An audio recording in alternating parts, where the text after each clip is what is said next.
On this episode of the Sports Spotlight series, the focus is on the Spaulding Rehabilitation Network and Mass General Brigham. Having a disability should not keep anyone from doing the things they love. We'll take you inside Spaulding's Exercise for Persons with Disabilities program, looking at one of their most successful activities, adaptive rowing. Think a life-altering injury keeps this 71-year-old on the sidelines?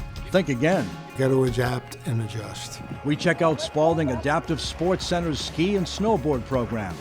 We visit Mass General Brigham's for Children Pediatric Care Unit and see how MGB's sports medicine program is helping to get this high school pitcher back on the mound.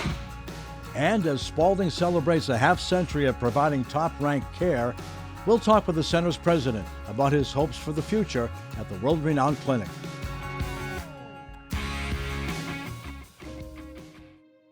Riding my bike on a Sunday morning, about 7:30, and I was like a mile from home, and some guy took a left turn and said he didn't see me.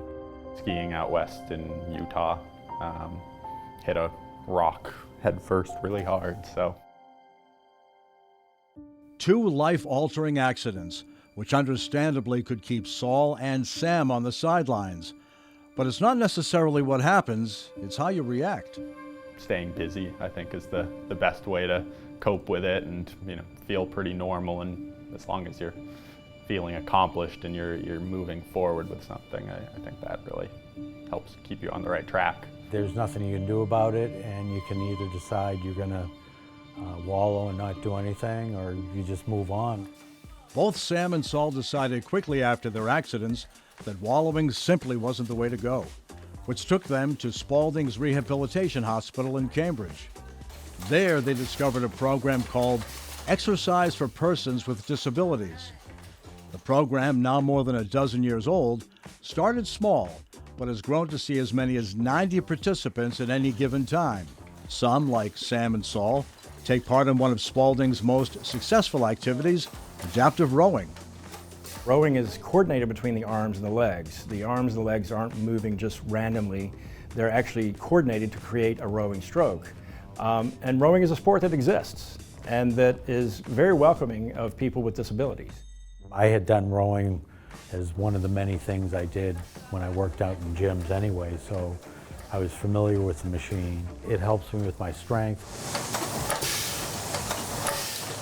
Some of the things that I've learned in here are how to pace myself, how to do things like transfers in and out of my wheelchair, just understanding the limits of my body.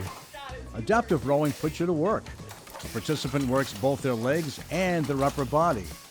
Doing this program with the FES and everything helps me keep the tone and the muscle, and I'm hoping at some point to be able to stand on my own. I was introduced to this idea of using electrical stimulation of the paralyzed legs to assist in doing exercise, because the more muscle mass you engage in exercise, the greater the intensity is and the greater the benefits.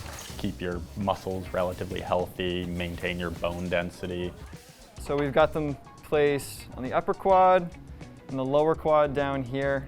These two pads together will flex his entire quadricep. We can prevent a lot of the changes in body composition. The increases in fat are slowed.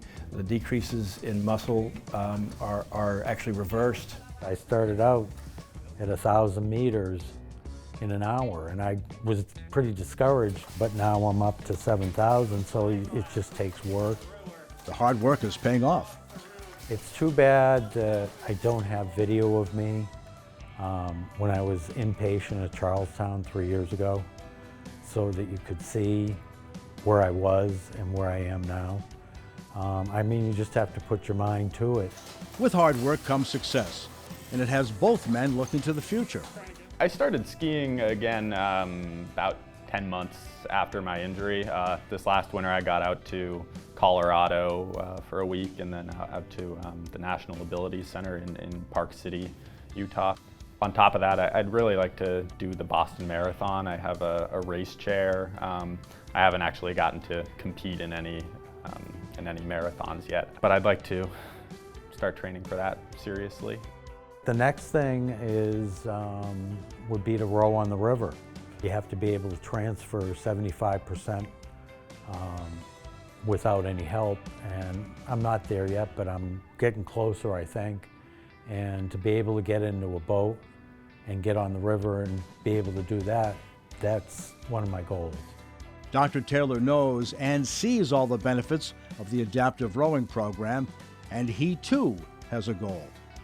One of them is to produce a commercial rower that's affordable, that could go into someone's home and out of the box they could get on and actually enjoy the benefits of this form of exercise. After the break, we're hitting the slopes.